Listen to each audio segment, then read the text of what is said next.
60 високи функционери ќе бидат мета на антикорупцијска во следната година. Државната комисија за спречување на корупцијата ќе ја проверува нивната имотна состојба.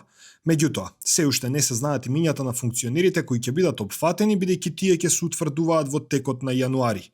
Новиот претседател на ДКСК, Адем Чучулј, рече дека зголемувањето на бројот на проверки е по препорака на Европската комисија. 10 суди, 10 јавни обвинители, 10 пратеници во Собранието на Република Северна Македонија, 10 министри во владата на Република Северна Македонија, 10 градоначелници и 10 лица на кои им престанала функцијата градоначелник со локалните избори 2025 година, така што вкупниот број на лица кои би биле предмет на проверка согласно овој годишен план ќе изнесува 60 функционери. Антикорупцијска го изгласа и планот за следната година, според кој ќе следат состојбата во секторите кои се најподложни на корупција: правосудството, законодавната власт, извршната власт и локалната самоуправа.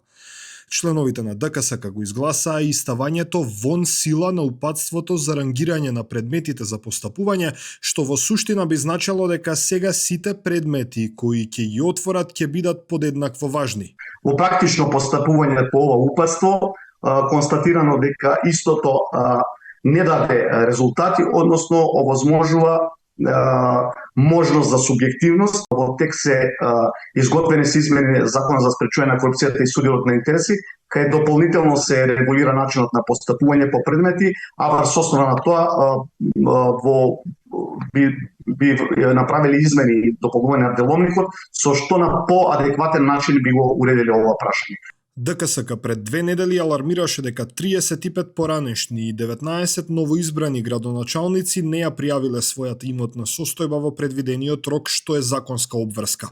И на денешната седница разгледани беа неколку предмети, но констатирано беше дека тие ја платиле глобата и со тоа ДКСК ги заокружува предметите. Или тоа би значало дека со плаќање глоба во висина од 300 до 500 евра, јавноста никогаш нема да дознае колку еден функционер спечалил за себе во својот мандат. Даниел Василев, Сител телевизија.